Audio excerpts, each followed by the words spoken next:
والصلاة والسلام على نبيه المحمود وعلى آله وأصحابه الذين هم صاحب الصدق والحياء والجود. أما بعد فأعوذ بالله من الشيطان الرجيم. بسم الله الرحمن الرحيم. عسى ربه إن طلقكن أن يبدله أزواجا خيرا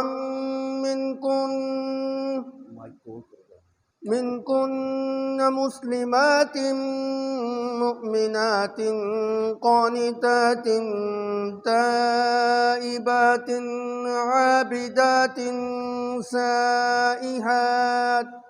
عابدات سائحات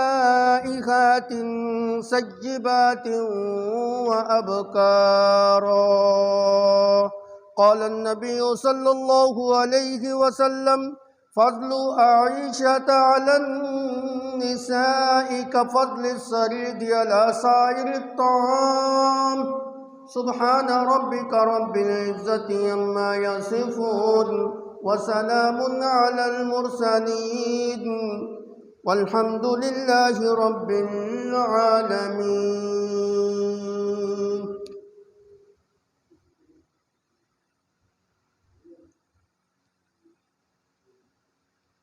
سارے زمانوں میں سے بہترین زمانہ وہ زمانہ ہے جس زمانے کے اندر اللہ کے پیغمبر حضرت محمد مصطفیٰ صلی اللہ علیہ وآلہ وسلم تشریف لائے. خود اللہ کے پیغمبر صلی اللہ علیہ وسلم کا ارشاد مبارک ہے: خیر القرون قرنی، سب سے بہترین زمانہ میرا زمانہ ہے. خیر القرون کا جو زمانہ ہے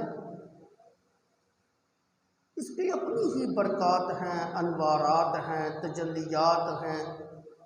یہ بڑی رحمتوں والا، برکتوں والا، عظمتوں والا، سعادتوں والا زمانہ ہے. اور یہ بہترین زمانہ کیوں نہ ہو؟ یہ وہ زمانہ ہے جس زمانے کے اندر سارے نبیوں کے سردار محمد مصطفیٰ صلی اللہ علیہ وسلم تشریف لائے. یہ زمانہ بہترین کیوں نہ ہو؟ یہ وہ زمانہ ہے جس زمانے کے اندر ایک طویل مدت کے بعد جبرائیل امین دوبارہ اللہ رب العزت کا پیغام وحی الہی کی صورت میں نبی علیہ السلام کے قلب اطہر کے اوپر لے کے نازل ہوئے.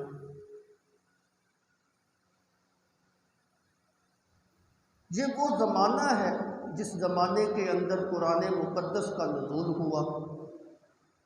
قرآن بھی رحمتوں والی کتاب، سعادتوں والی کتاب، شرافتوں والی کتاب، برکتوں والی کتاب. جس زمانے کے اندر برکتوں والی کتاب کا نزول ہوا وہ زمانہ واقعتاً اس لائق ہے کہ بہترین زمانہ ہو.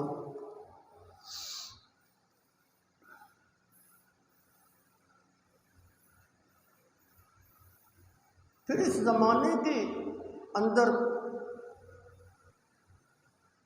آنے والے افراد بھی بہترین افراد ہیں. سارے نہیں، وہ جنہوں نے آپ صلی اللہ علیہ وسلم کی نبوت کے اوپر ایمان لے کے آئے، مسلمان کہلائے، اصحاب رسول کہلائے. خیر قرون کے وہ افراد بھی بعد میں آنے والے لوگوں کے مقابلے کے اندر سب سے بہترین افراد ہیں.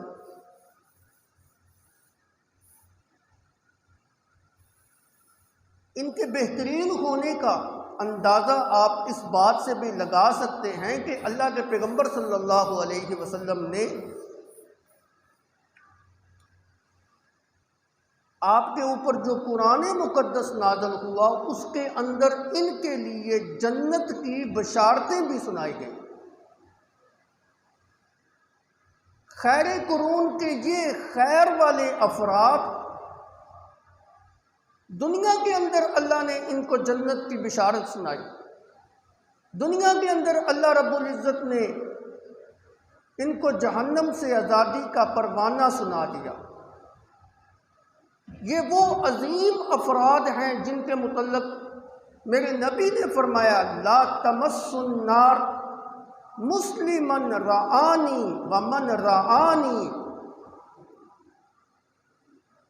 جس بندے نے ایمان کی حالت کے اندر میں محمد کی زیارت کی صلی اللہ علیہ وسلم، اللہ نے اس کے اوپر جہنم کی آگ کو حرام قرار دے دیا۔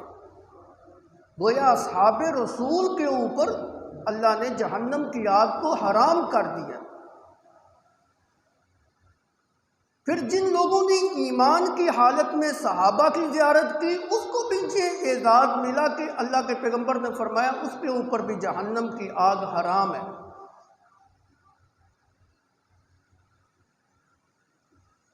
یہ نجات دہندہ گروہ ہے۔ خیر قرون کے اندر آنے والے یہ افراد، اللہ نے ان کو اتنی فضیلتوں سے نوازا ہے، اتنی رحمتوں سے نوازا ہے کہ اللہ نے قرآن پاک میں ان کی تعریف یوں کیا کہ دنیا کے اندر اگر کسی انسان نے ہدایت یافتہ گروہ دیکھنا ہو تو میرے نبی کے صحابہ کو دے، دنیا کے اندر اگر کسی نے نجات دہندہ دیکھنا ہو تو میرے صحابہ کو دے، دنیا کے اندر اگر کسی نے جنتی کی زیارت کرنی ہو تو میرے صحابہ کی طرف دیکھو، جنہوں نے اپنا سب کچھ، اپنا سارا مال، جان، آل، اولاد، عزت، آبرو میرے نبی کے دین کے لیے قربان کر دی۔ اللہ نے بھی ان کی عزت کی۔ جو لوگ اپنا سب کچھ دین کے لیے قربان کر دیتے ہیں اللہ بھی ان کی عزت کرتا ہے، اللہ کے ہاں بھی ان کا مقام اور مرتبہ ہوتا ہے، عظمت والے ہوتے ہیں، شان والے ہوتے ہیں۔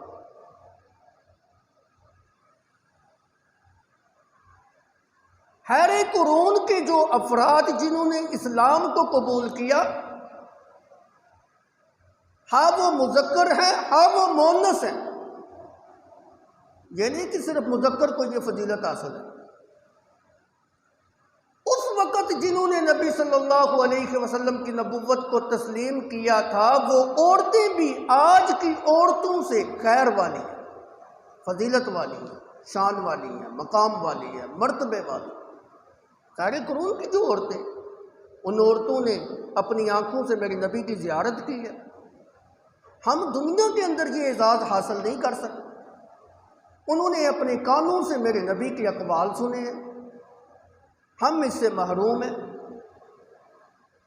انہوں نے نبی کی معیت کے اندر نمازیں پڑھی ہیں، نبی کی امامت کے اندر نمازیں پڑھی ہیں، بعد میں آنے والے افراد ان کا مقابلہ کیسے کر سکتے؟ خیر قرون کی وہ عورتیں بھی بعد میں آنے والی امت کی مسلمان عورتوں سے خیر والی، افضل ہیں، عظمت والی ہیں، شان والی ہیں، بعد والی عورتوں ان کا مقابلہ نہیں کر سکتی۔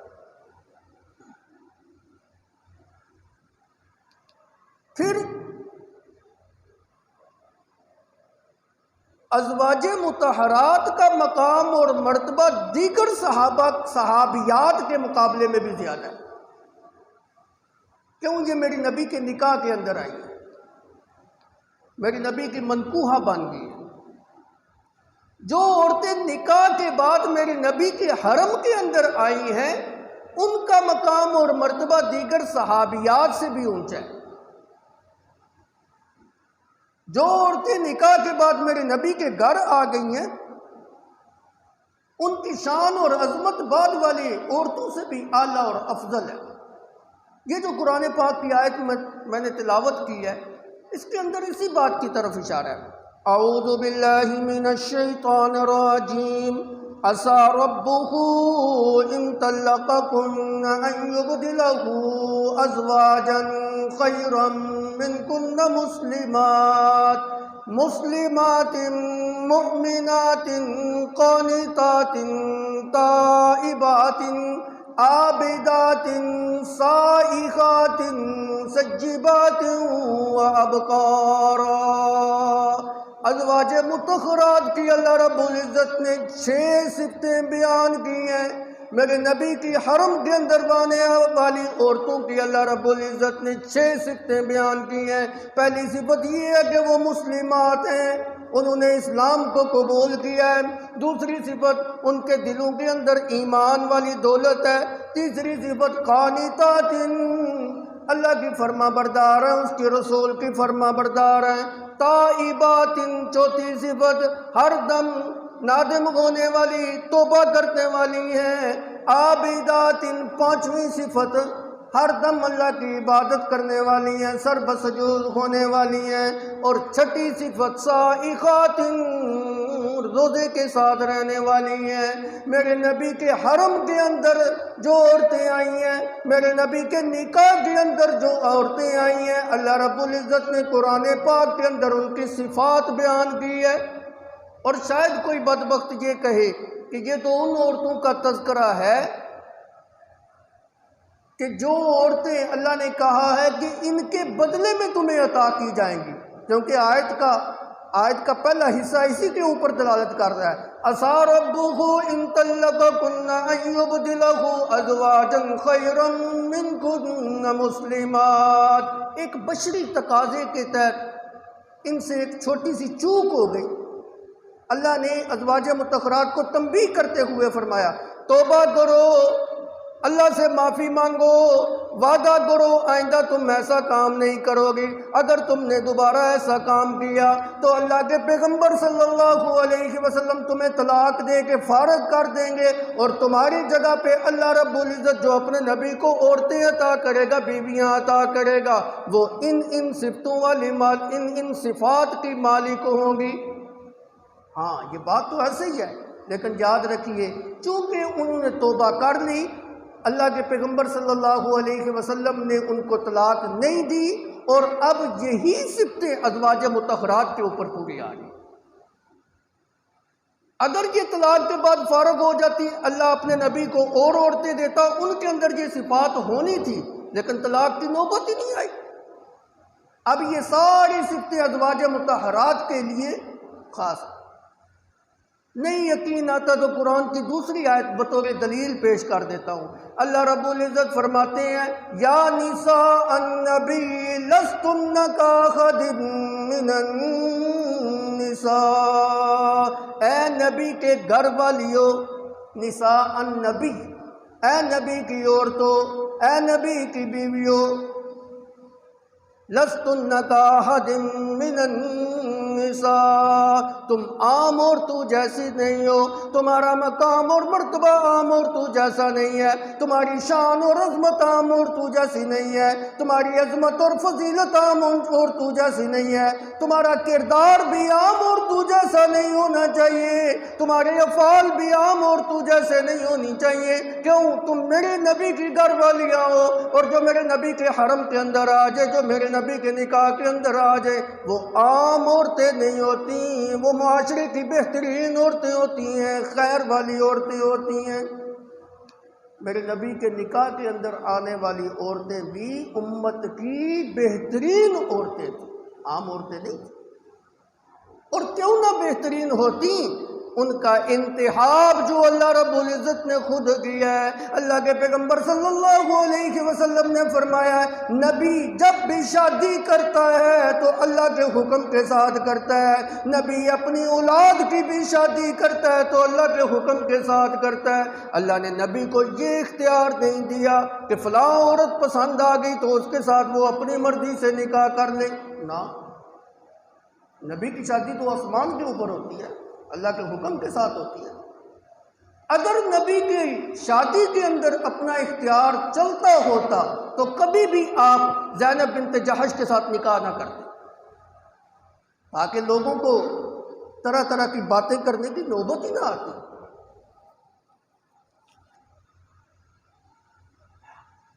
اللہ رب العزت ایک زمانہ جاہلیت کے دستور کو آپ سے ختم کرانا چاہتے تھے۔ آپ کو کہا اگر زید بن حارثہ نے اپنی بیوی کو طلاق دے دی تو آپ نے جو نا اس کے ساتھ نکاح کرنا ہی کرنا۔ زید بن حارثہ نے طلاق دی، اللہ کہتے ہیں زوجناکہا لکی لا یکون علی المؤمنین حرج، مومنوں کے دلوں کے اندر آنے والی تنگی کو دور کرنے کے لیے میں اللہ نے خود آپ کی شادی زینب کے ساتھ کرا دی۔ زوجناکہا، یہ قرآن کی آیت ہے، ہم نے آپ کی شادی اس کے ساتھ کرا دی۔ نبی کی شادی بھی اللہ کے حکم کے مطابق ہوتی ہے، نبی کا اپنا کوئی اختیار نہیں ہے۔ آپ نے فرمایا میں نے اپنی بیٹیوں کی شادیاں بھی اللہ کے حکم کے مطابق جو نہ کرتا ہوں۔ کچھ لوگوں کا یہ کہنا ہے کہ نبی مختار کل ہیں، اللہ نے ان کو ہر طرح کا اختیار دے رکھا ہے۔ نبی تو بعض اوقات دنیاوی معاملے کے اندر بھی اللہ کے حکم کے مطابق کوئی فیصلہ نہیں کر سکتے۔ یہ ایک نجی چیز ہے، نجی معاملہ ہے، ایک انسان کی ایک اپنی ذاتی زندگی ہے، اس کے اندر بھی انسان جو چاہے مرضی کرے، جس عورت کے ساتھ چاہے نکاح کرے، لیکن نبی کو یہ اختیار نہیں ہے۔ یہ اختیار اللہ رب العزت نے اپنے قبضہ قدرت کے اندر رکھا ہوا ہے۔ ایسے ہی تو نہیں، اما عائشہ کے ساتھ جس وقت آپ کا نکاح ہوا، جبرائیل امین ایک تصویر لے کے آئے تھے اللہ کے پیغمبر صلی اللہ علیہ وسلم کے پاس کہ اللہ رب العزت اس عورت کے ساتھ نکاح کرنے کا آپ کو حکم دیتا ہے۔ نبی کی شادی بھی اللہ کے حکم کے ساتھ عرض کر رہا تھا کہ ویسے تو ساری عورتیں جو نبی کے نکاح کے اندر آئی ہیں اعلیٰ ہیں، عمدہ ہیں، افضل ہیں، فضیلت والی ہیں، شان والی ہیں، لیکن ان میں سے بھی جو فضیلت اور مقام اور مرتبہ اما عائشہ صدیقہ رضی اللہ تعالی عنہا کو ملا، کسی اور عورت کو نہیں ملا۔ سب سے اونچی شان، سب سے اونچا مقام، سب سے اونچا مرتبہ، خود اللہ کے پیغمبر صلی اللہ علیہ وسلم فرما رہے ہیں فضل عائشہ علی النساء کفضل السرید علی سائر الطعام، عائشہ کی فضیلت باقی عورتوں کے اوپر ایسی ہے جیسے سرید کھانے کو تمام کھانوں کے اوپر فضیلت حاصل ہو۔ عرب کے اندر سرید کا کھانا بڑے شوق کے ساتھ کھایا جاتا تھا، گوشت کے شوربے کے اندر روٹی کے چھوٹے چھوٹے ٹکڑے کر کے بھگو کر اس کو نرم کر کے پھر وہ کھایا کرتے تھے۔ آج تو ہمارے معاشرے کے اندر اس کا رواج ہی نہیں رہا۔ یہ ذو ہضم بھی ہے، نرم بھی ہے اور قوت والی غذا بھی ہے۔ گوشت کے شوربے کے اندر روٹی کے ٹکڑے بھگو کر کھانا میرے نبی کی سنت بھی ہے، عرب کا طریقہ بھی ہے۔ جس طرح عرب سارے کھانوں میں سے محبوب ترین کھانا سرید کو سمجھتے تھے، جس طرح عرب کے ہاں سرید کے کھانے کو مقام اور مرتبہ حاصل ہے، اس طرح میری بیوی عائشہ کو جہان کی ساری عورتوں کے اوپر فضیلت حاصل ہے۔ یہ میرے نبی صلی اللہ علیہ وسلم کا فرمان ہے۔ اما عائشہ کی فضیلت کے اندر آپ کی شان تو اتنی اونچی تھی کہ ایک موقع کے اوپر جبرائیل امین نبی صلی اللہ علیہ وسلم کے پاس جب وحی الہی لے کے آئے تو آپ نے اما عائشہ صدیقہ کو سلام کیا۔ میرے نبی صلی اللہ علیہ وسلم نے فرمایا عائشہ جبرائیل کھڑے ہیں تجھے سلام کہہ رہے ہیں۔ اما عائشہ صدیقہ علیہ السلام نے فرمایا وعلیہ السلام ورحمۃ اللہ وبرکاتہ، جواب دیتے ہوئے ان کو بھی دوبارہ جو ہے نا جواب سلام کے طور پہ کیا۔ کچھ فضیلت تھی تو جبرائیل سلام کر رہے ہیں نا، ایسے تو نہیں کر رہے۔ کوئی مقام اور مرتبہ تھا تو تبھی تو جبرائیل امین آپ کے بستر کے اوپر وحی الہی لے کے آتے تھے۔ 11 بیویاں ہیں میرے نبی صلی اللہ علیہ وسلم کی، کسی بیوی کو یہ اعزاز نہیں ملا کہ اس کے بستر کے اوپر قرآن مقدس نازل ہوا ہو۔ اما عائشہ صدیقہ رضی اللہ تعالیٰ عنہ فرماتی ہیں دیگر ازواج کے مقابلے کے اندر ایک خصوصیت مجھے یہ بھی ملی ہے کہ جس وقت میرے بستر کے اوپر اللہ کے پیغمبر صلی اللہ علیہ وسلم میرے ساتھ ہوتے تھے، اس وقت جبرائیل امین وحی الہی بھی لے کے آیا کرتے تھے۔ کوئی کمال تھا تبھی تو یہ اعزاز ملا، ایسے ہی تو نہیں مل جاتا، ایسے ہی تو نہیں۔ اللہ کے پیغمبر صلی اللہ علیہ وسلم نے فرمایا اے لوگو عائشہ کے معاملہ کے اندر مجھے اذیت مت دینا، اور ایک روایت کے اندر آتا ہے اللہ کے پیغمبر صلی اللہ علیہ وسلم نے فرمایا جس نے میں محمد کو اذیت دی اس نے اللہ رب العزت کو اذیت دی، جس نے میں محمد کو ستایا اس نے اللہ رب العزت کو ستایا۔ معلوم ہوا عائشہ کے معاملے میں پیغمبر صلی اللہ علیہ وسلم کو تکلیف پہنچانا گویا کہ اللہ کو تکلیف پہنچانا ہے۔ اب جو اللہ کو تکلیف پہنچائے اس کا انجام کیا ہوگا پھر؟ اللہ ایسے تو نہ مقام اور مرتبہ ملا۔ میرے نبی صلی اللہ علیہ وسلم نے فرمایا خذوا شطر دینکم عن حمیرہ، اور میری حمیرہ سے، میری عائشہ سے، میری صدیقہ سے دین کا نصف حصہ تم پکڑ لو، دین کا نصف حصہ اس سے سیکھ لو۔ ایسے تو نہیں کہا، کوئی کمالات اندر تھے، کوئی ہنر اندر تھا تبھی تو آپ نے یہ فضیلت بیان کی ہے۔ حالانکہ دیگر ازواج جو ہے نا عمر کے اعتبار سے آپ سے بڑی بھی تھیں، اولاد والی بھی تھیں، لیکن یہ مقام اور مرتبہ اما عائشہ صدیقہ کو ملا۔ آپ نے فرمایا کہ اس سے دین کا نصف حصہ جو ہے نا وصول کرو، سیکھو اس سے۔ ہر وقت آپ کے دروازے کے اوپر تانتا بجا ہوا ہے صحابہ کا، کبھی کوئی بندہ کوئی مسئلہ پوچھ رہا ہے، کبھی کوئی قرآن کی آیت کی تفسیر پوچھ رہا ہے۔ وجہ یہ تھی کہ آپ قرآن کی بہترین قاریہ تھیں، آپ قرآن کی بہترین عالمہ تھیں، آپ قرآن کی بہترین مفتیہ تھیں، آپ قرآن کی بہترین مفسرہ تھیں، آپ قرآن کی بہترین تفسیر جاننے والی تھی، اور میرے نبی صلی اللہ علیہ وسلم کی احادیث مبارکہ کی بہترین محدثہ تھی۔ اتنے کمالات اما عائشہ صدیقہ رضی اللہ تعالی عنہا کے اندر جمع تھے۔ کب ایسے کمالات؟ بڑے بڑے علماء کے اندر بھی ایسے کمالات جمع نہیں ہوتے۔ قرآن پاک کی تفسیر کے اوپر ایسا کمال درجے کا عبور حاصل تھا اما عائشہ صدیقہ کو، شاید ہی کسی کو۔ میں نمونے کے طور پہ چند مثالیں جو ہے نا وہ پیش کر دیتا ہوں۔ قرآن پاک میں اللہ رب العزت کا حکم ہے وَإِنْ خِفْتُمْ أَلَّا تُقْسِطُوا فِي الْيَتَامَىٰ فَانكِحُوا مَا طَابَ لَكُم مِّنَ النِّسَاءِ مَثْنَىٰ وَثُلَاثَ وَرُبَاعَ، اگر تم خوف کرتے ہو یتیم کے بارے میں کہ تم اس کے ساتھ انصاف نہ کر سکو گے، فَانكِحُوا بس تم نکاح کرو، مَا طَابَ لَكُم مِّنَ النِّسَاءِ مَثْنَىٰ وَثُلَاثَ وَرُبَاعَ، جو عورتیں تمہیں اچھی لگتی ہیں ان کے ساتھ نکاح کر لو، 1 کرو، 2 کرو، 3 کرو، زیادہ سے زیادہ 4 نکاح ایٹ اے ٹائم کر سکتے ہو، اجازت ہے۔ اب قرآن کا جو طالب علم ہے وہ پریشان ہے کہ یہ کیا بات؟ اس آیت کے اندر 2 جملے بیان کیے گئے۔ پہلے جملے کے اندر یہ کہا کہ اگر یتیم کے معاملے کے اندر تم انصاف نہیں کر سکتے، تمہیں اندیشہ ہے کہ تم سے انصاف نہ ہو سکے گا، پہلے جملے کے اندر یہ بیان کیا گیا۔ دوسرے جملے کے اندر یہ بیان کیا گیا کہ تم جو عورتیں تمہیں خوبصورت لگتی ہیں ان کے ساتھ نکاح کرو، 2 کرو، 3 کرو، 4 کرو۔ ایک ہی آیت ہے، دونوں جملے بھی اکٹھے ہیں، اب دونوں کا آپس میں ربط کیا ہے؟ یہ تو ہو نہیں سکتا کہ اللہ قرآن میں لاجانی باتیں اور فضول قسم کی باتیں اور بے ربطی باتیں کرے۔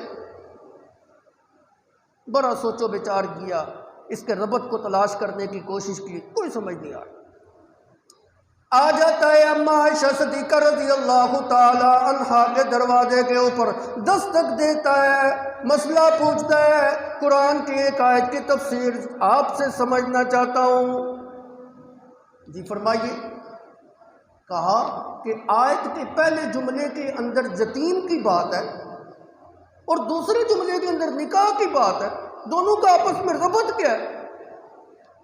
مومنوں کی ماں اما عائشہ صدیقہ رضی اللہ تعالی عنہا فرماتی ہیں بڑا گہرا ربط ہے، بڑی گہری مناسبت ہے، توجہ کے ساتھ سنو۔ وہ ربط کیا ہے؟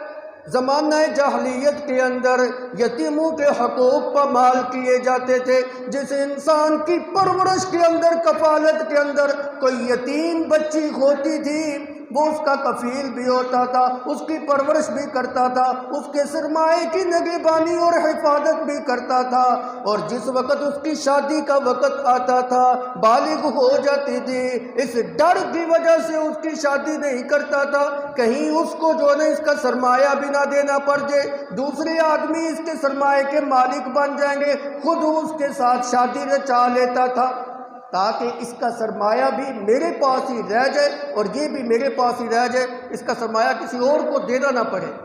پھر بعد کے اندر ظلم اور زیادتی یہ کرتا کہ اس کے ساتھ انصاف والا معاملہ بھی نہ کرتا، حق مہر بھی نہ دیتا، حقوق بھی ادا نہ کرتا۔ اللہ نے فرمایا ان خفتم اللہ تقسطوا فی الیتامی، اگر یتیموں کے معاملے کے اندر، اگر یتیم بچیوں کے معاملے کے اندر تمہیں خوف ہو کہ تم ان کے ساتھ عدل والا معاملہ نہیں کر سکو گے تو پھر ان یتیم بچیوں کے ساتھ تم نکاح نہ کرو۔ اس کے مقابلے کے اندر آزاد عورتیں موجود ہیں، دیگر خواتین موجود ہیں، جو بھی تمہیں خوبصورت لگے، اچھی لگے، ایک کے ساتھ کرو، دو کے ساتھ کرو، تین کے ساتھ کرو، چار کے ساتھ نکاح کرو، نکاح کی اجازت ہے۔ اب دونوں جملوں کے اندر کیسا گہرا ربط جو اما عائشہ صدیقہ رضی اللہ تعالیٰ عنہا نے بیان کیا کہ اگر وہ سائل اما عائشہ صدیقہ سے یہ نہ پوچھتا تو آج کل کے مفسرین بھی شاید اتنی بہترین تفسیر نہ بیان کرتے۔ ایسے ہی تو نہیں اللہ کے پیغمبر نے فرمایا کہ میری عائشہ سے دین کا نصف حصہ جو ہے نا وہ سیکھ لو۔ دوسری مثال قرآن پاک کے اندر اللہ کا حکم ہے حافظوا علی الصلوات والصلاۃ الوسطی وقوموا للہ قانتین، اے مومنو نمازوں کی حفاظت کرو، بالخصوص صلاۃ الوسطی، درمیانی نماز کی حفاظت کرو۔ کسی نے کوئی تفسیر بیان کی، کسی مفسر نے کوئی تفسیر بیان کی، حتیٰ کہ صحابہ کے اندر بھی اس کی تفسیر کے اندر اختلاف ہے۔ کوئی صحابی کہتا ہے کہ زور کی نماز ہے، کوئی صحابی کہتا ہے فجر کی نماز ہے، کوئی کچھ کہتا ہے، کوئی کچھ کہتا ہے۔ اما عائشہ صدیقہ رضی اللہ تعالیٰ عنہا فرماتی یہاں سے مراد عصر کی نماز، اور اپنے غلام کو بلوایا کہ مجھے قرآن پاک کا ایک نسخہ املا کر کے دے دو، اور جس وقت وہ ابو یوسف آپ کے آزاد کردہ غلام جس وقت وہ نسخہ لکھنے کے لیے آئے، آپ نے فرمایا جس وقت قرآن کی اس آیت کی جگہ پہ تم پہنچو تو مجھے ضرور بتانا۔ جس وقت وہ املا کرتے ہوئے حافظوا علی الصلوات والصلاۃ الوسطی کی آیت لکھنے کی جس وقت باری آئی، اس نے اما عائشہ صدیقہ رضی اللہ تعالی عنہا کو بتایا۔ اما عائشہ صدیقہ نے قرآن کے اس حاشیے کے اوپر صلاۃ الوسطی کی جگہ پر باہر کر کنارے کے اوپر یہ بات لکھائی، اے صلاۃ العصر، عصر کی نماز یہاں سے مراد۔ اور یہ بات اما عائشہ پورے وثوق کے ساتھ کہا، اور انسان عقل سے بھی سوچے گا کبھی صلاۃ الوسطی سے مراد عصر کی نماز ہی بنتی ہے۔ دن کے اندر 5 نمازیں ہیں، دن کا آغاز طلوع آفتاب سے یا طلوع فجر سے ہوتا ہے، اور جس وقت اندھیرا چھا جائے اس وقت جو ہے نا وہ دن کا اختتام ہو جاتا ہے۔ پورے دن کے اندر 5 نمازیں ہیں، 5 نمازوں کے اندر 2 نمازیں پہلے ہیں، 2 نمازیں بعد کے اندر ہیں۔ فجر اور ظہر عصر سے پہلے ہیں، مغرب اور عشاء عصر کے بعد کے اندر آتی ہیں۔ یہ درمیان کے اندر نماز صلاۃ الوسطی، اس اعتبار سے دیکھیں تب بھی صلاۃ الوسطی بنتی ہے عصر کی نماز، اور اس اعتبار سے دیکھیں کہ فجر اور ظہر دن کی نمازوں کے اندر آتی ہے، اور مغرب اور عشاء رات کے وقت کی نمازوں کے اندر آتی ہے، اور عصر کی نماز جو ہے وہ ایک کنارے کے اوپر آتی ہے، نہ دن کا ابتدائی حصہ ہے اور نہ ہی بالکل تاریکی کا حصہ ہے، سورج غروب ہونے کے قریب کا وقت ہوتا ہے۔ اس اعتبار سے دیکھو تو پھر بھی صلاۃ الوسطیٰ، صلاۃ العصر، درمیانی نماز جو ہے وہ عصر کی بنتی۔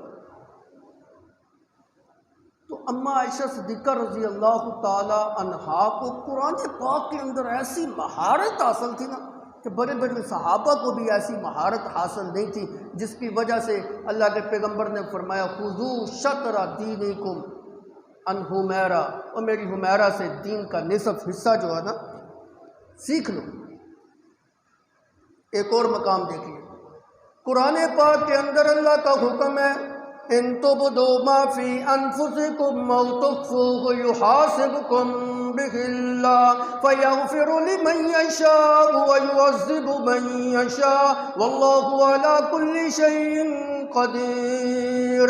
انسان کے دل کے اندر آنے والے خیالات فاسدہ وہ دل کے اندر چھپا کے رکھے یا اس کو زبان کے ساتھ ظاہر کر دے، یحاسبکم بہ اللہ، اللہ دونوں کا محاسبہ کریں گے۔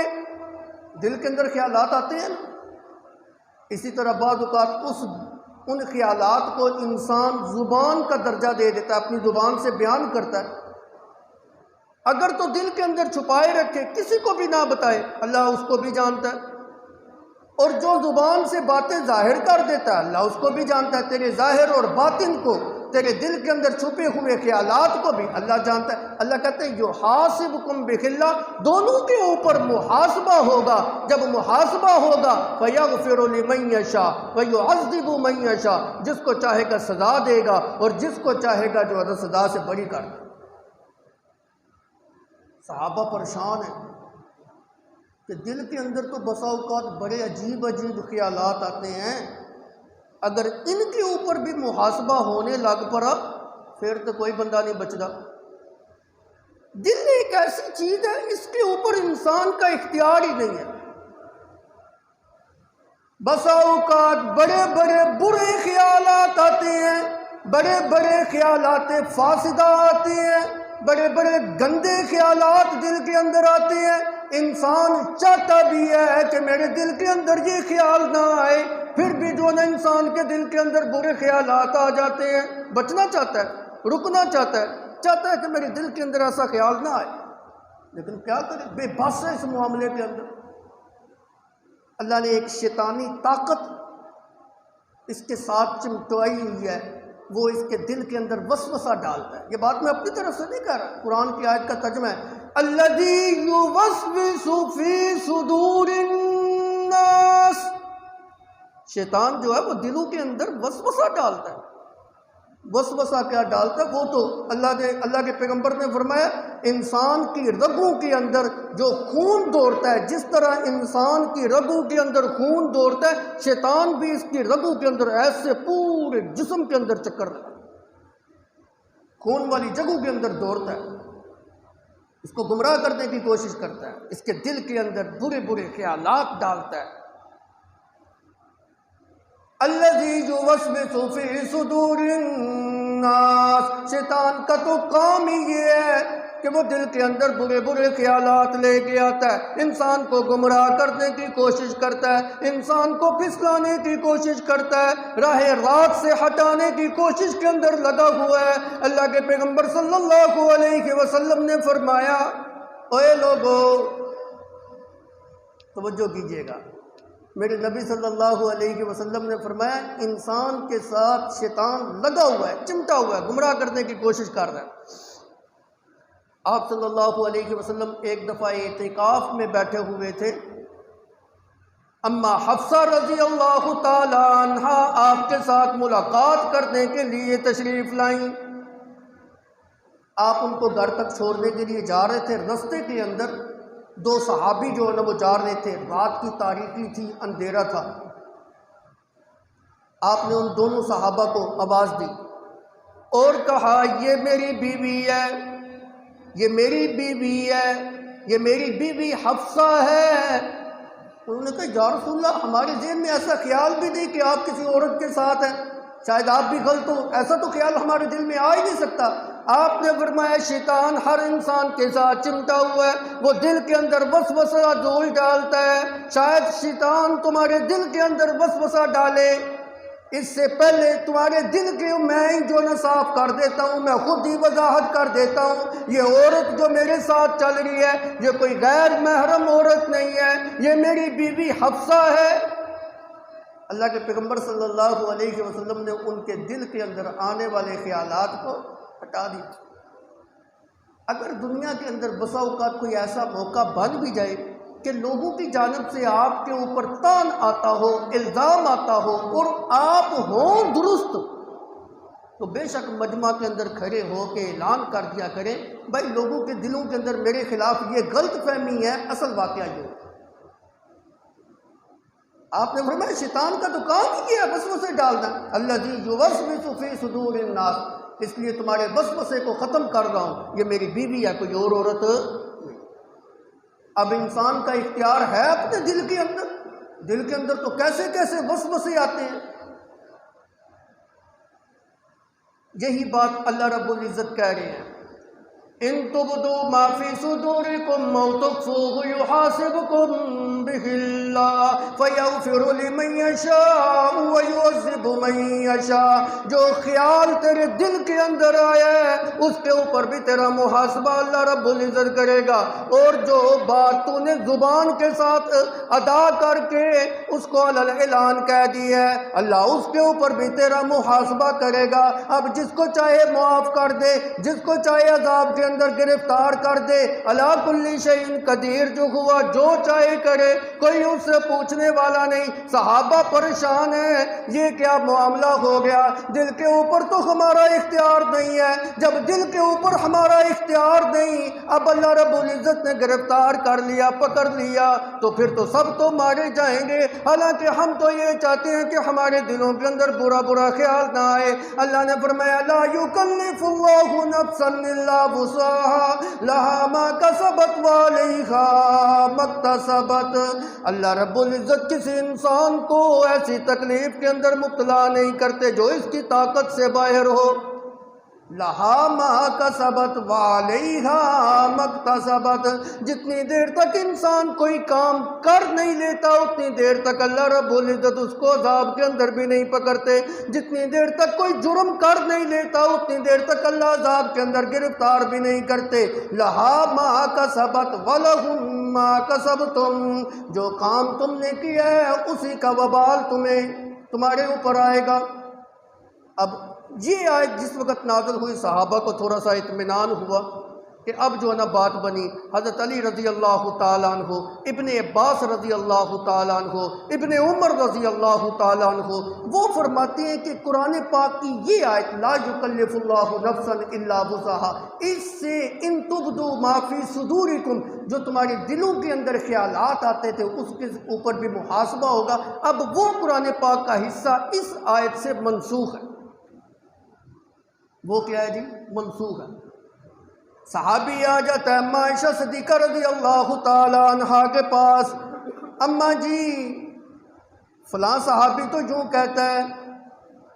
اب اگر اللہ رب العزت دل کے اندر آنے والے خیالات کے اوپر بھی ہمارا مواخذہ کر لیں تو پھر تو کوئی آدمی بچے گا ہی نہیں، پھر اللہ کی شان رحمت کہاں گئی، شان مغفرت کہاں گئی، کس کو اس نے بخشنا ہے، کس کے اوپر اس نے اپنی رحیمیت والی صفت کا اظہار کرنا ہے۔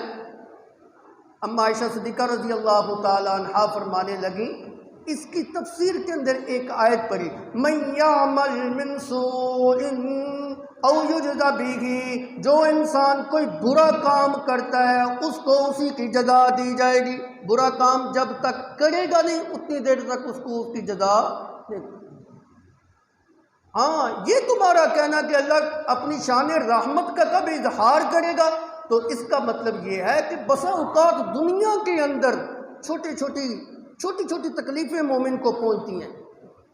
کانٹا چبھ گیا، بھول گیا، کسی چیز کو رکھ کے بھول گیا، یاد ہی نہیں آ رہی، تلاش کر کے بعض اوقات بڑی قریب سے مل جاتی ہے، بعض اوقات اپنی جیب کے اندر جو ہے نا وہ پڑی ہوتی ہے وہ چیز مل جاتی ہے۔ یہ جو چھوٹی چھوٹی مومن کو تکلیفیں آتی ہیں، کوئی چیز بھول گیا، کوئی کانٹا چبھ گیا، کوئی بیماری ہلکی پھلکی آ گئی، کھانسی لگ گئی، خارش ہو گئی، بخار آ گیا، نزلہ زکام آ گیا، ان بیماریوں کی وجہ سے بھی اللہ رب العزت اس کے گناہوں کو، چھوٹے گناہوں کو، صغیرہ گناہوں کو معاف کر دے۔ اما عائشہ صدیقہ رضی اللہ تعالیٰ عنہ نے کیا فرمایا؟ ان چھوٹی چھوٹی کمی کوتاہیوں کی وجہ سے بھی اللہ رب العزت اس کے بڑے گناہوں کو چھوٹے گناہوں کو معاف کر دیتے ہیں۔ ہاں، کبیرہ گناہ جو ہوتے ہیں، جیسے زنا ہو گیا، شرک ہو گیا،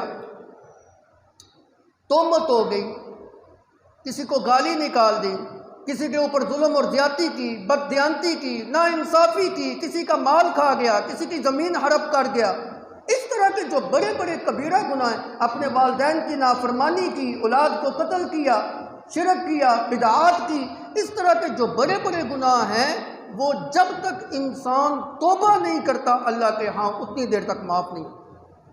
صغیرہ گناہ جو ہوتے ہیں وہ تو ایسے ہوتے ہیں، دو نمازوں کے درمیان جو کیے جانے والے چھوٹے گناہ ہوتے ہیں، اللہ اگلی نماز کی برکت کی وجہ سے اس کو معاف کر دیتے، اللہ نیکیوں کی وجہ سے اس کو معاف کر دیتے۔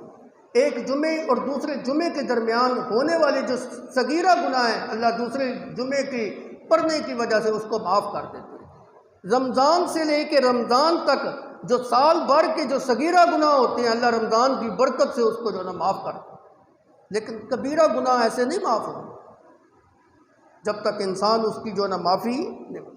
قرآن پاک کے بے شمار مقام ہے، ایک اور مقام آپ کو سنا کے جو ہے نا اجازت چاہوں گا۔